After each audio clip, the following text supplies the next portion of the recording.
full disclosure, my computer is on the fritz today. I've had to shut it down twice this morning. So Kathy at SJI has a copy of our slide, and she is also co-host. So if I disappear and the slide deck disappears, fear not, Kathy will pull it back up for us. Apologies in advance. I'm not quite sure what's happening.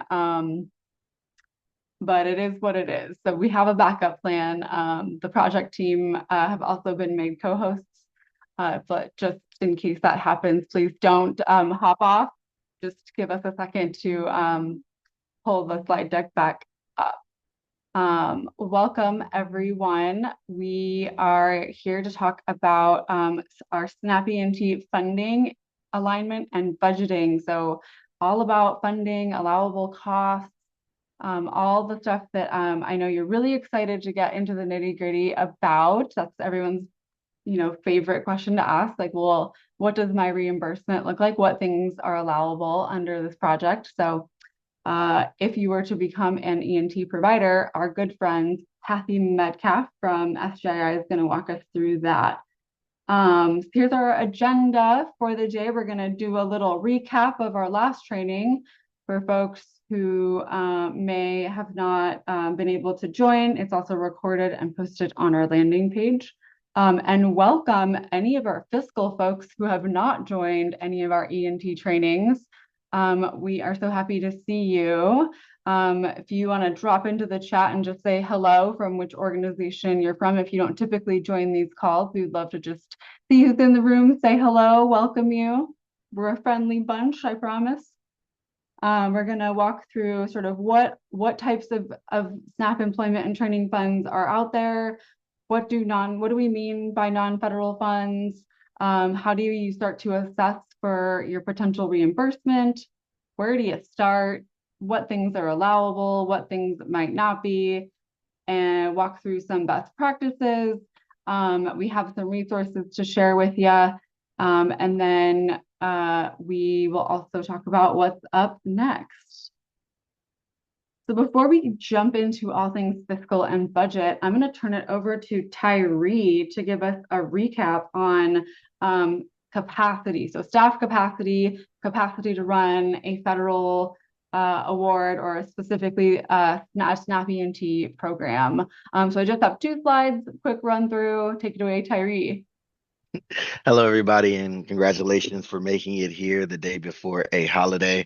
I'm sure it was not easy, but you're here to talk budgeting, which is always everyone's question. But before we get to that, we're going to do a quick recap about what we talked about last webinar with the staff capacity. The huge question we always get in our TA calls is what does it take to actually run an E&T program? Our last webinar is when we went over the different functions and requirements that we have for a SNAP E&T program, and we had allowed you all through the staff mapping tool to match who would be responsible for that those functions.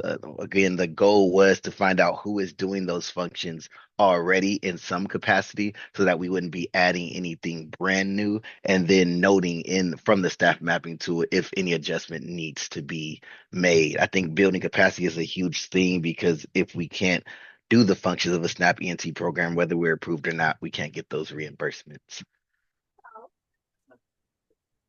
Next slide, please.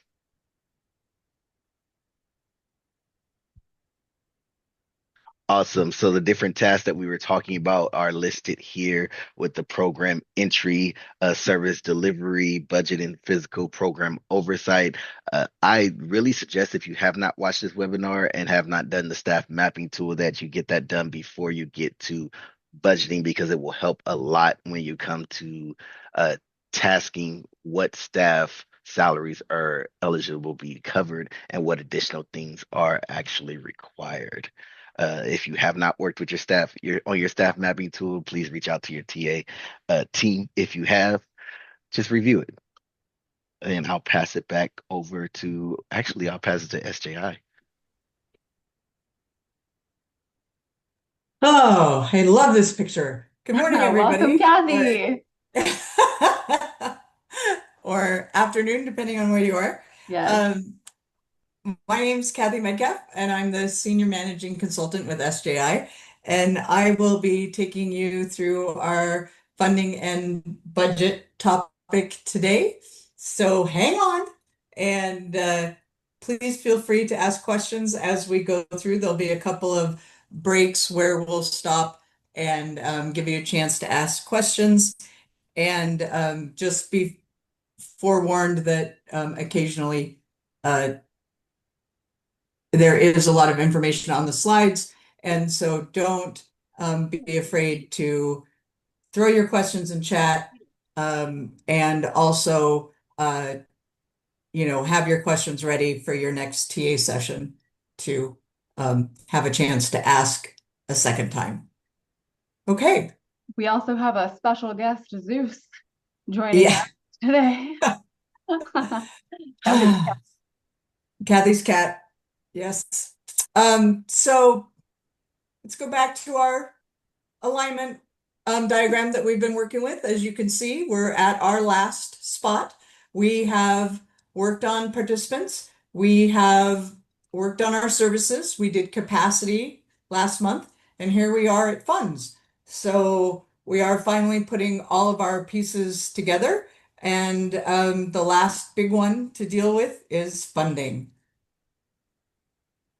So I know in some of the introduction webinars, we talked about the two different kinds of funding that support SNAP E&T.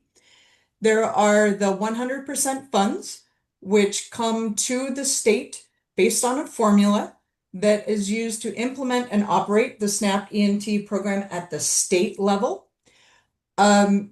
This money is based on the number of ABODs and that the state serves.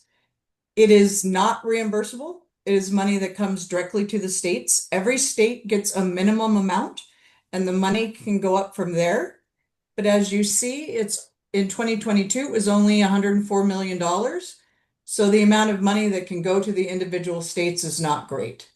The minimum amount that goes to a state is about $100,000. And so if your state doesn't do a lot of serving of ABODs, they don't get a lot of money to run their program. So the biggest pot of money that comes into the states to fund their SNAP E&T program is the actual 50/50 reimbursement funds. States can have a 50/50 reimbursement fund for themselves, and then individual programs can have their own 50/50 reimbursement program. So this reimbursement fund is outside of the 100% funds. It does not come from the state budget. It comes from the federal budget. So it does not affect how much money the state has to put up for the program.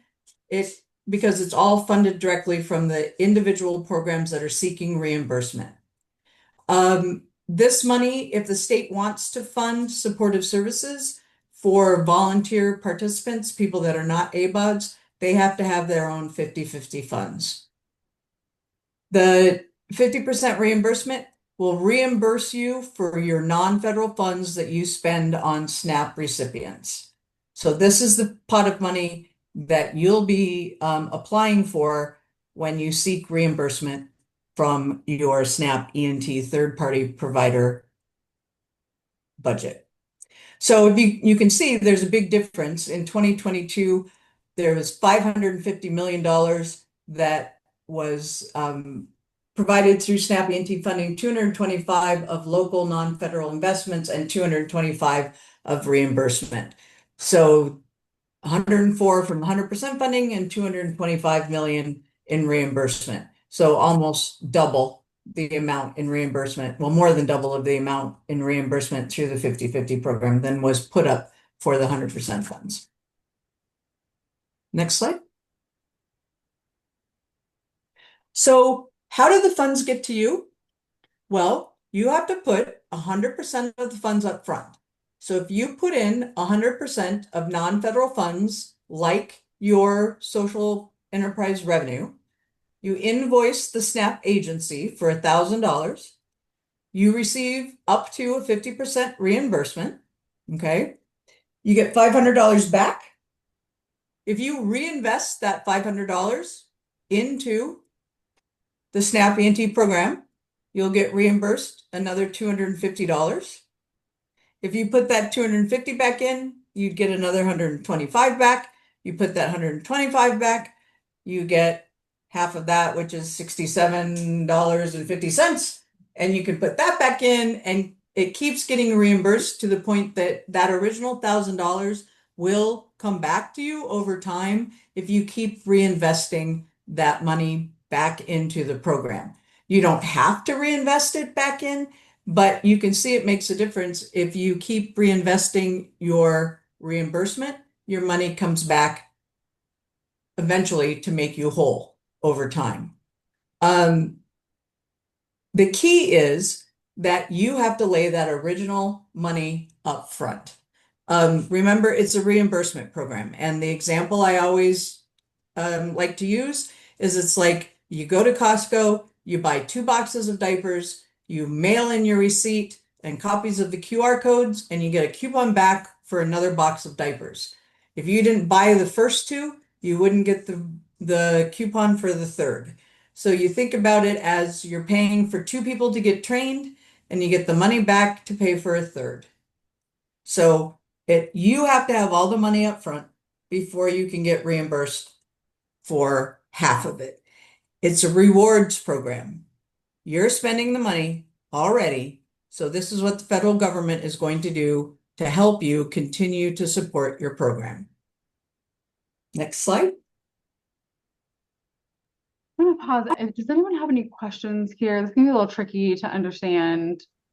You can drop it in the chat if you don't want to come off mute, but feel free to ask any and all questions. If you need us to repeat it, that's also totally fine. So I have a question.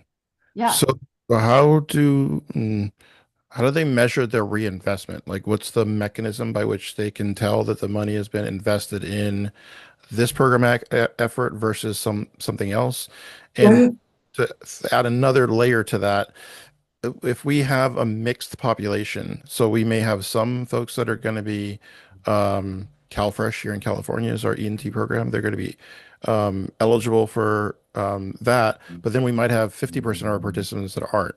So do we have to make sure we separate out the funding that we receive back from them and only allocate it? And then how is that calculated on things like indirect? Is it just a Great question. there? So the first answer is when the money comes back to you, it loses its federal designation.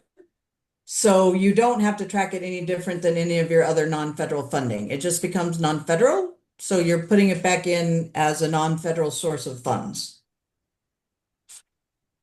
So essentially it becomes unrestricted. Right. So you can do whatever you want with it. So one of the things that we strongly recommend, and we'll talk about this again, is that when you're setting up your budget lines for SNAP E&T in your general ledger, that you don't set up a full budget for SNAP E&T. You have a accounts receivable and accounts payable. And when your money comes in for your reimbursement, you transfer it out to whatever line you're going to pay it to, like your salary lines or your whatever, as a non-restricted fund. So that it's when you're using it for staff or you're using it for participant reimbursements, it goes into those funding lines as non-restricted funds so that you can invoice it as a non-restricted fund. And then as far as how you separate your non-E&T and your E&T, that depends on how you're doing your cost allocations. But for supportive services, it's tied to the student. So that's easiest. If you're giving a student supportive services, then that student has to have been eligible for SNAP in the month that you're billing for that student. So remember we talked about checking eligibility monthly to determine who you can charge for? Do you remember that? Every month you have to check eligibility of all of your participants. So you have to tie the supportive services directly to eligible students. So when you're billing for supportive services, you're billing directly for the student. For your other allocations, like your staff time, you will either be using an allocation method where you're determining your percent. If you have 50%, this is really getting into the weeds, but if you have 50% E&T students and 50% non-E&T students, then you'll use that 50% allocation for your other expenses when you're billing. I make Does that one help? more just quick Yeah. addition to that. Mike, when you do your annual SNAP E&T provider budget, and everybody would do that as a contracted E&T provider, there's a section that asks you to list out your sources of non-federal funds. And so you can include your reimbursement dollars in that line. So that becomes a one sort of initial way of documenting that and projecting that out for the year. And you'll talk more about this in your TA sessions Does that too. help answer your question though? Or make you more confused? You can be honest. No, it makes sense. Okay. When it comes back, it's now not a federal source of funding. It, yep, Correct. becomes Strictly- undesignated. Yeah. Right. And yeah. the way to think about that is that you're getting reimbursed for the non-federal money that you spent. So it comes back to you to replace the non-federal money that you spent. So you're getting reimbursed with essentially non-federal funds because it's replacing the non-federal funds that you spent. Okay. Okay. Yeah. And if you want to Next. drill down even further, your TA team, like in your next session Yeah. with them, they can like You will give for you, sure. Yeah, I want to do yeah, that. 'Cause, real like, life we're just trying to examples. figure Yeah, out with how do we you. carve it out from, like, as an example, WIOA funding. Like, can they be braided together? And Yes, and that we will kind get of- into that. Okay. And we have tools and resources up on our landing page that we will direct you to as well that will help you also do that exact thing. Yeah, great question. Love the question because we have a tool for it.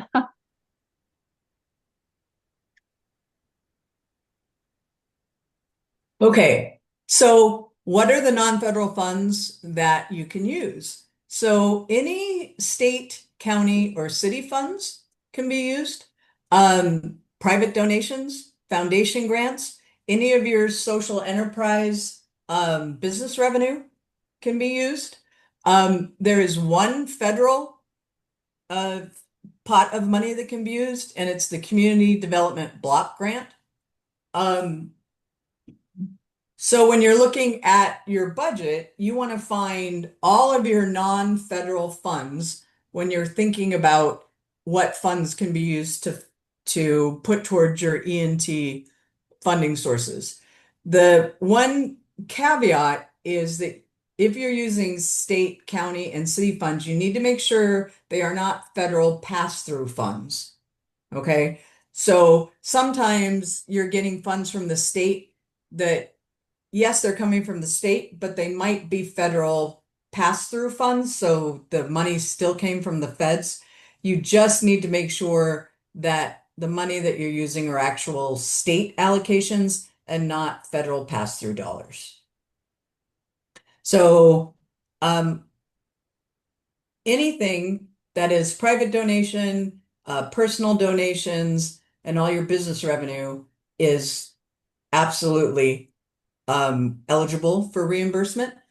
If you have a lot of states or a lot of counties and cities have money for returning citizens or justice involved citizens because those are county responsibilities. So usually that money is non-federal funds.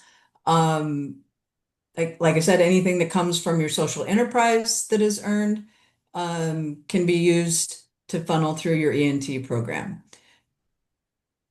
Next slide.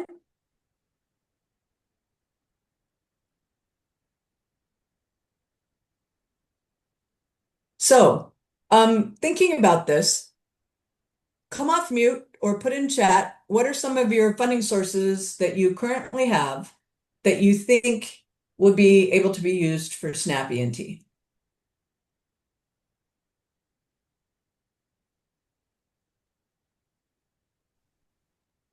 Well, we have a lot of earned revenue from project-based work. So Yep. Perfect. Foundation funding. People are Private. excited about Oh, the idea of CDBG. CDBG. Yeah. Individual donations. Yep. Earned revenue. Great. No wrong answers so far. This is Right. great. Anyone have any questions about funding that they are curious if it may or may not originate as a federal source?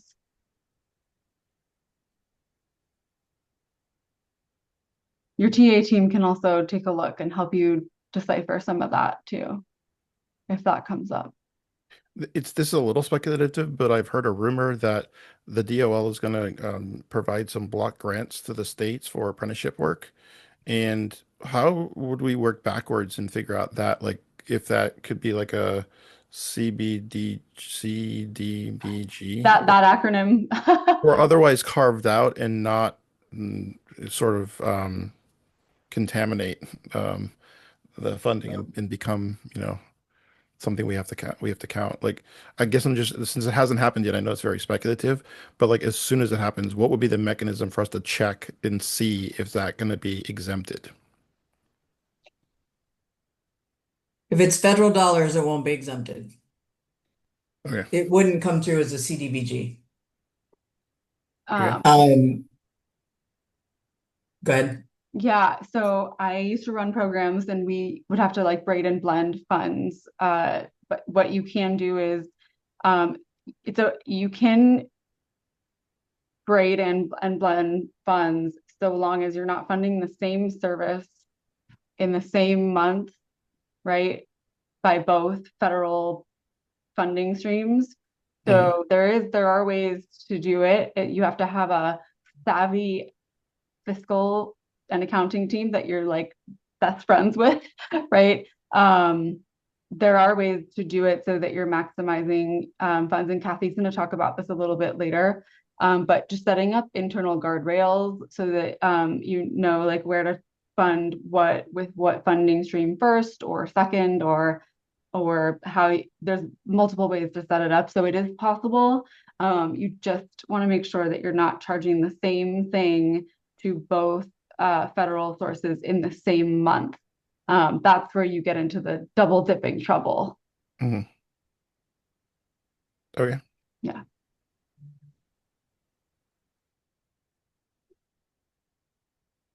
Okay.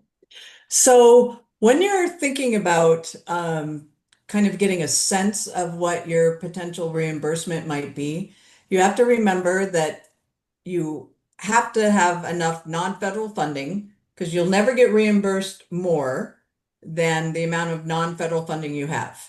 Okay. So you can't set a budget for $100,000 thinking you're going to get reimbursed $50,000 if you don't have $100,000 of non-federal funding to get reimbursed for. Okay. So you have to have that 100% upfront amount of non-federal funds.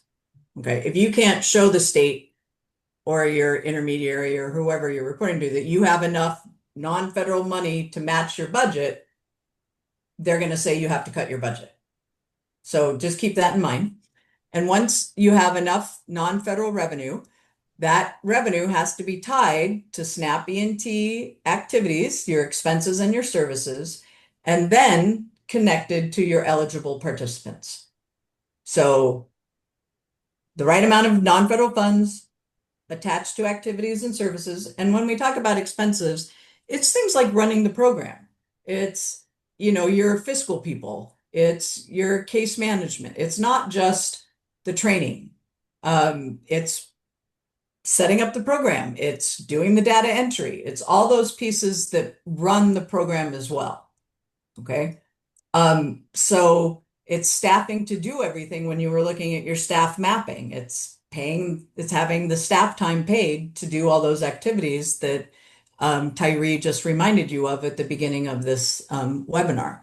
So the amount of money, the activities, and then the eligible participants. Question. Yes.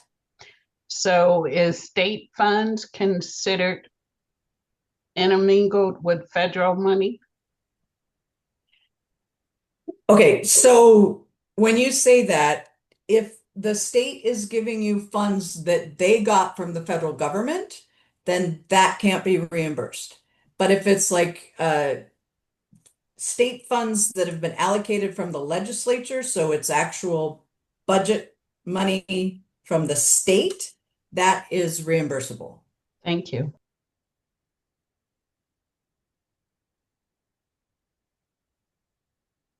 Okay, next slide.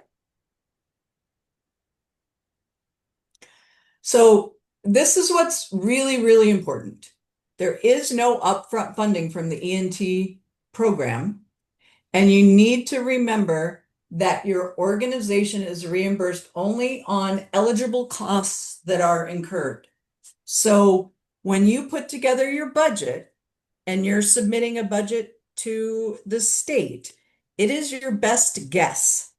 You are saying, I think this is how much money I'm going to spend on E&T activities and on E&T participants. But you don't set up a real budget in your ledger because you will never zero it out because you're only getting 50% back, right? So the money that you're using is from other funds, and then you get reimbursed based on what you spend. So it's very different than other grants. I hate to call it a grant because it isn't. It's a reimbursement program. Okay, it's like that example that I gave you earlier at Costco. You have to buy those 2 boxes of diapers up front before you can get a third one for free. So if you don't have enough money up front, you won't get all the reimbursement back. Does that make sense? So you really have to, your business office or your financial people have to think about this differently, and you have to think about this differently. Next slide. Okay. So any more questions before we move into the budgeting aspect? We have some good ones in the chat. We really want to Okay. know what our eligible costs are. That's That's right up next. Yep, that's part of the budgeting. Anything else? I just want to make sure I'm clear here. So we Yeah. have to already budget and have the funds available before we request and then spend and then have them reimbursed afterwards. But if we budget for like 100,000, but our actual spend ends up being like, let's say 200,000, does that mean that we're capped at the original budget that we projected? It does. However, if you can always ask for more money if you are getting close to that $100,000 before the year's up, you can always ask for a budget amendment because there is unlimited funds at the federal level. The state can request more money. The other thing is that the states, like other programs, may not be spending as much money as they requested, and so money can be moved around within the state if other programs are not spending at the rate that you're might be overspending. But it's a communication. I can tell you in Washington State, we used to do these surveys to see about halfway through the year to see where all the programs were and see if some programs needed more money and some programs weren't going to spend all their requested funds. So money could be adjusted within the state. And then if the state needed more money, they could request more money from the federal government to make it through the year. So it's possible to get more, but there's a 10% there's a 10% overage that is allowed usually. So if you requested 100, many options there's many options. Yeah. But it's communication is the key. So if you're halfway through the year and you're approaching that $100,000 that you requested, you need to talk to your agency and say, hey, this is going great. Could we ask for some more money, please?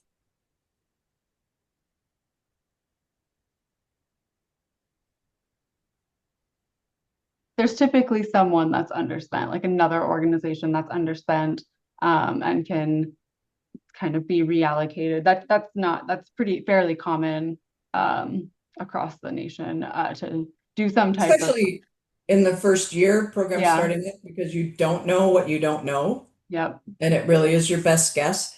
And things change. I mean, the economy changes, so your expectation of how many you're going to serve might go up or down based on what's happening in the world. There's lots of factors that come into this. And the state, if they've asked for $5 million and they're not drawing down that whole amount, then the next year FNS is going to say to them, hey, you asked for 5 million last year and you only drew down 2 million. So don't ask for 5 million this next year. You need to think about that. So they'd rather move the money around to other programs who need it than say to FNS, we're not going to use it all. So the states want to find ways to move the money around within the state if they have an issue. yeah. And it looks good for them to ask for more because it means that their program is doing well. Wanda, you had your hand up. I wanted to make sure, did you have a question? I'll wait because you might answer it in the next set of slides. Okay. All right, move.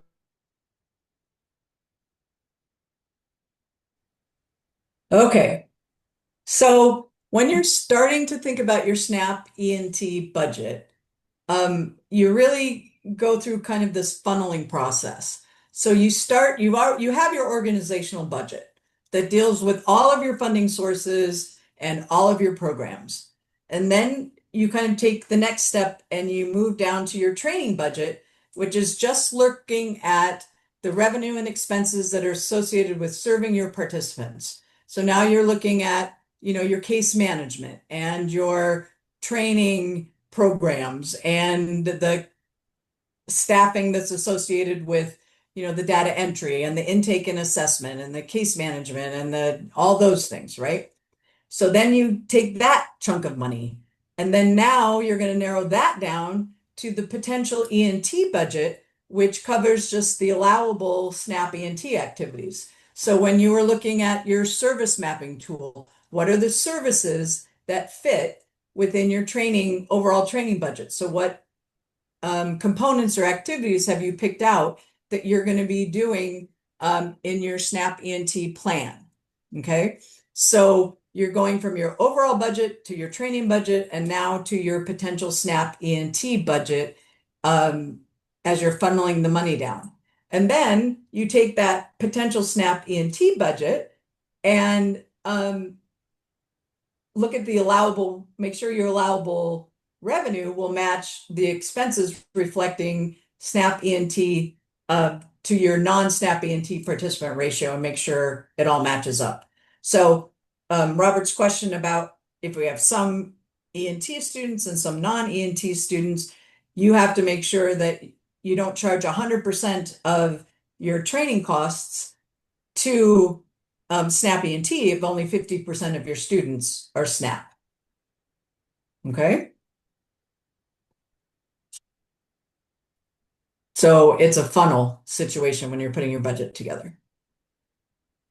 So here's an example. Oh, I guess not. So we have a chat first. Sorry. Oh, I was Yes, just, sir. I dropped in the chat. If this sounds daunting, fear not. Your TA team, once you start onboarding as a provider, when you contract with the state or county agency, we are more than happy to help you draft that first initial budget. Again, it's never going to be completely accurate. It's your best guess. But your TA team, alongside the state or county, is here to help kind of figure out all these pieces. Once you're in the first year and you're building out your muscle memory, it'll feel a lot better than maybe what this sounds like. It becomes easier as you go along. But Kathy, if you have an example, please feel free. Well, it's 2 slides ahead. I was just Oh, okay. so.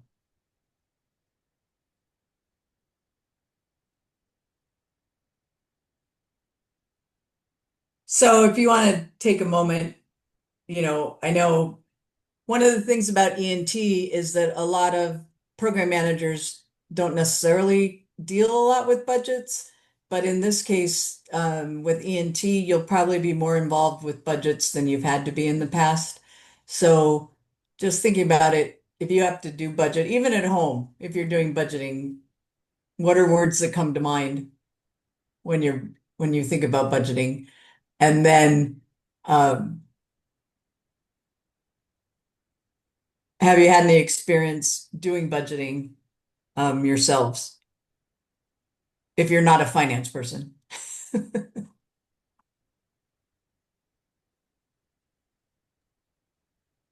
I would say I am a finance person, so I got into experience on that. But I would say one of the things that I'm thinking of that makes this a little bit different than how I would normally approach a budget is that ratio aspect of ensuring that the eligibility requirements are current and making sure that in a budgeting perspective that we're estimating that ratio properly based on the funding that we can use toward getting reimbursed. And not, I think just like kind of the intersection of cutting out the federal funding, making sure we're not using any unallowable funding, and also applying that ratio and being able to plan and budget for an approximate number of participants based on that funding. Right. But I don't know, I'm kind of excited. Well, I'm a finance person, so I'm kind of excited to try it, but I'm a nerd. So And the crazy part about this is it will change monthly. Your ratio is going to change every month. Or it's possible that it could change every month. Kayla on deck for our guest speaker for the next time we do this presentation. Yeah.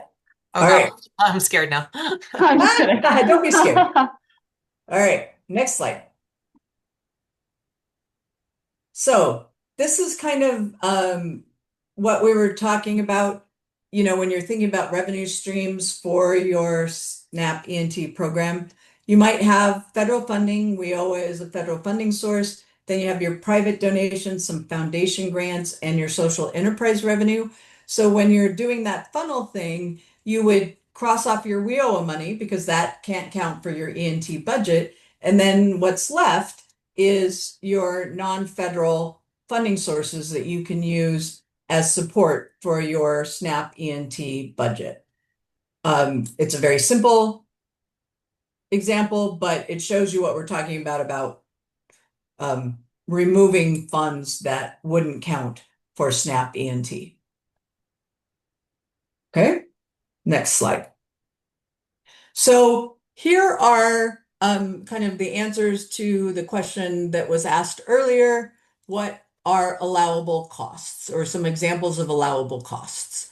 So under administrative costs, salaries and fringe benefits are going to be probably your highest cost for your reimbursement. And so figuring out how to track time, either there are two different ways to do it, and we'll be spending more time with that in your TA sessions to help you figure out the best way to do that. But if you have someone who's got a caseload of clients or participants, and 50% of their clients are SNAP, then 50% of their salary and benefits is reimbursable. And that could be a lot of money.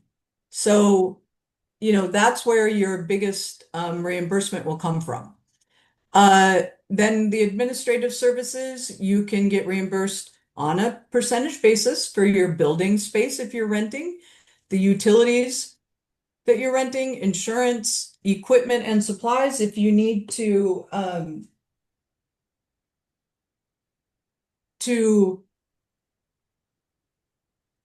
buy computers for a computer lab. That money can be reimbursed based on your percentage of students that are SNAP, I say students. Staff travel and training can be reimbursed based on that ratio. And then if you have a federal indirect rate, you can also get reimbursed for that. And for some programs, if you have a NICRA or a negotiated indirect cost rate. Some organizations have a very high indirect rate. So, and it's on your salaries and benefits. And you don't have to have the funds for that because you're already, it's like being multiplied times your salaries and benefits. So you can get an additional 30% on top of that. Or whatever your indirect rate is. If you don't have an indirect rate, then the de minimis is an additional 10 or 15%, depending on what your state is using. So you would get an additional 10% on top of your salaries and benefits that can be reimbursed at 50%. And then we have there in some cases participant wages can be reimbursed, and this depends on the state and how hard it is to get approved for SWIBL or subsidized work-based learning. And some states have SWIBL and some states don't. And your TA team will be able to talk you through that situation. Then you have your participant support costs. So your supportive services, which are the transportation, dependent care, medical needs, licenses, testing fees, emergency housing, clothing, personal hygiene, digital supports. It can also do things like if you have a CNA class and they need background checks, those things can be covered by E&T. If they need drug testing for CDLs or any of those kind of things, those can also be covered by SNAP E&T. Remember, all of these things, you just have to have enough non-federal funds to cover them, and they'll be reimbursed at your state or intermediary's reimbursement rate. Any questions about these allowable costs?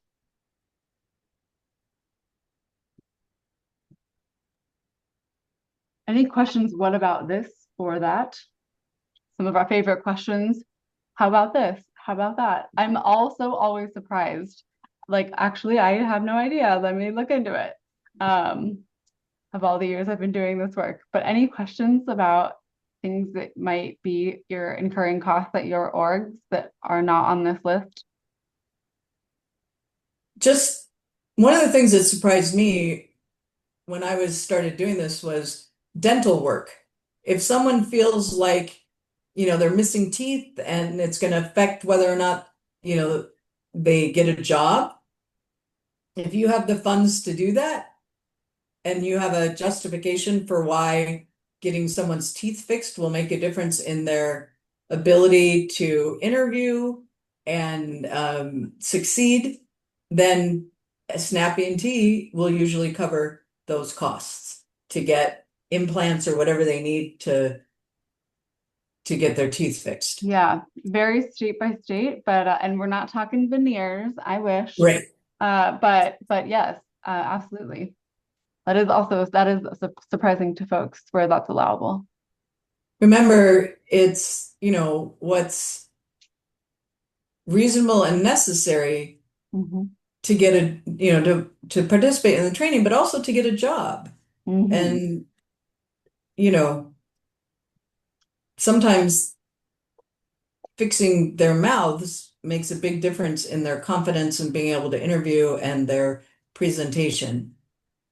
So can I add one quick one? Yeah. So what we've learned is that for a lot of social enterprise programs, you purchase work clothes, supplies, boots, things like that you provide to everybody as they start your training program. And if you're doing that with non-federal dollars, the percentage of that expenditure on E&T enrolled participants is reimbursable. It's not considered a participant support cost typically. It's more of a program cost, but operationally, it's a pretty easy thing, relatively easy thing to track and get reimbursed for, because it's something you're doing all the time. You probably have a backup plan of some sort in place already. So just something to keep in mind. Consider a program cost, which is much less paperwork, we promise. Yes, right. Yeah. Does anybody know the answer to the time-limited subsidies or rapid housing payments? It's in chat. That's oftentimes a state determination. But one thing I would say is that if somebody is getting 6 months of rapid rehousing funds, it would be unlikely that all 6 months would be eligible. The thinking around housing is it's emergency housing. So maybe a month, 2 months, there might be a financial cap, like $1,000, $3,000, something like that. But I wouldn't count on like ongoing subsidies, even time limited subsidies, to be fully reimbursed. Thank you, Nick. Okay, next slide. All right. Gotta get moving here. Okay, so other program costs that are potential to get reimbursed are when you're looking at other program costs and doing reimbursement, you have to have an allocation method to do that. And you can either use actual program costs or allocated program costs. And the allocated program cost is based on the percentage of SNAP E&T clients. We've kind of talked about that. So certain things can be actual, like your printing and your training materials, so if you're doing it per student and you know exactly how many students you have, then you can do it per student. But when you're looking at building maintenance, your lease, your utilities, that has to be done on an allocated cost based on the number of E&T clients you have compared to your overall clients. So again, this will be explained more in your one-on-ones, and one of our tools that you'll be receiving has an explanation of how to calculate all of these things. It's a very clear tool if you read it on how to figure this out. Next slide. Like Kathy read my mind. I just dropped exactly what she said in the chat. Okay, so here are some things to really think about when you're putting your budget together. Every state is different. How many times have you heard this over the time that we've been together? So make sure you understand what's eligible for reimbursement in your particular state or local SNAP E&T program. Salaries and benefits, as we said, will likely be your most significant source of reimbursement when you get started. And you have to track staff time to federal grant standards. So if you've never had to track staff time, there are ways to do it, and that's in our tools as well. Again, participant reimbursements must be documented according to your state and local SNAP E&T program. So this could mean receipts, general ledger reports, sign-offs by students, case noting. So make sure you know what the requirements are for your particular state or intermediary, or however your system works.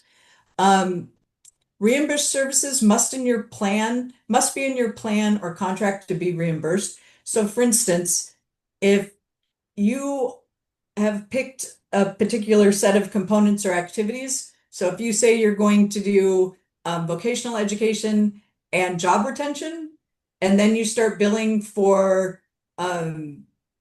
job search training, you won't get reimbursed for the job search training because it wasn't in your plan. Okay, so you can only bill for reimbursement for the things that are in your plan. So if you think there's a possibility that you're going to be doing job search training, you should put it in your plan so that you could get reimbursed for that. Or you start by just putting in a couple of components at the beginning as you're getting started, and then maybe next year you see what you could have billed for and add it in. So keeping track of some of that stuff in the first year is really important, so you know what to add in your second year. Okay. But just remember that you can't bill for services that aren't in your plan or contract. Next slide.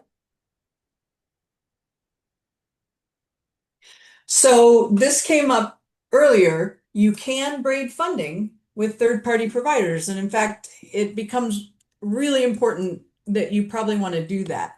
The thing about braiding multiple funding source is that it can expand your opportunities and allow you to maximize the funding that's coming in.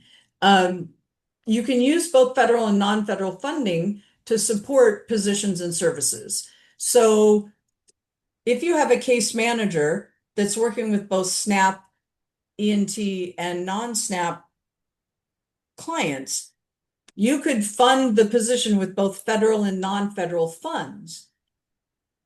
You would only be able to get reimbursed for the non-federal funds that's funding that position. So if you think that a case manager will be working 60% non-federal clients or non-SNAP clients and 40% SNAP clients, and you've allocated their salary to be paid 60% federally and 40% non-federally, then you can get reimbursed up to 40% of their salary with non-federal funds, assuming that that ratio works out. If you only allocated 30% of their funds to be non-federal and they had 40% SNAP clients, you still can only ask for reimbursement up to 30% of their time because that's all the non-federal funds you allocated for that position. You can adjust it, but you just have to think about that. You can use non-federal funds and federal funds for salaries and benefits for a position. You just can only get reimbursed for the amount of non-federal funds you've allocated for that position. I hope that makes sense. And if it didn't, we have tools. I'm sure you're Right. tired of us saying this, but our landing page is chock full of tools, and in our follow-up email, I will link to some of them. Your TA team, of course, can help you figure some of this out if and when you do get sort of contract in hand and it's time to build your budget and set that up. We have a lot of folks that we've worked with in the past that do this, so we can lean on them to ask, how did you do this like on the ground? So we do have resources and tools as well as actual ESEs doing this as examples to connect you all with. It feels daunting at first, but it is possible. It can be done, and there are ways to simplify it. So I know we're getting close to time here, and we've got one more slide. So the thing is that you want to look at your funds and look at your staff, and you can appropriate your non-federal and federal funds to the positions that will maximize your reimbursement. And so that's the way you want to think about it. The other thing is students can be co-enrolled in federal funding programs and also be enrolled in E&T, and think about it as you can use the E&T to enhance the funding of supportive services that the federal funding cannot cover. So if you are a WIOA program, oftentimes WIOA funds run out of supportive services money right away. So the WIOA funds can fund the training, but they won't be able to cover the supportive services, and E&T can fund the supportive services for those WIOA clients that are getting their training covered. And so those are the things to look for, because they can be enrolled in programs. The other thing is they can be enrolled in 2 different E&T programs. So if they're attending a college and in your program, as long as you're not billing for the same component for the same client, they can be enrolled in multiple E&T programs at the same time. All right, next slide. So I had a question. Yeah. So I understand that the colleges are using a CalFresh and not this side of the house. Is that It's all the same incorrect? thing. It's the same thing. It's It's just a weird different name.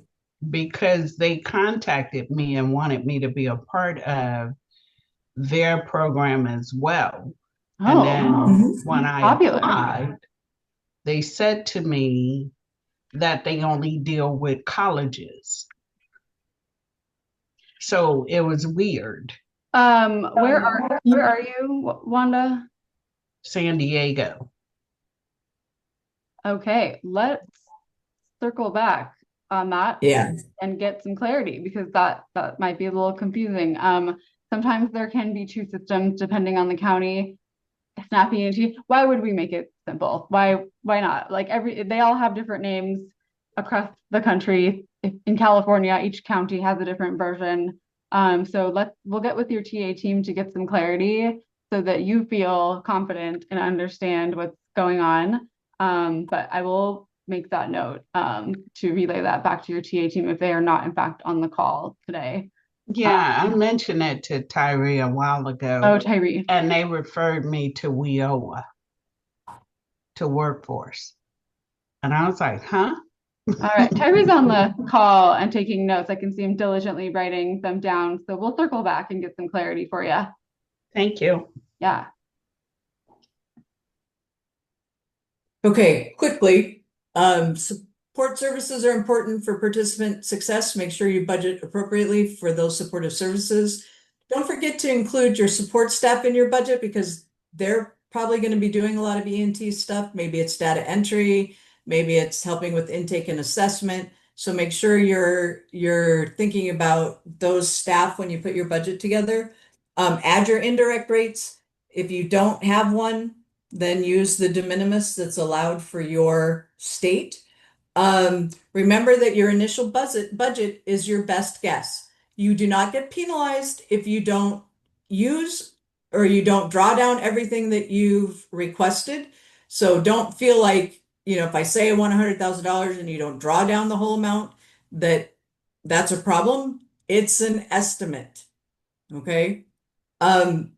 The first year, really consider collecting data on your staffing.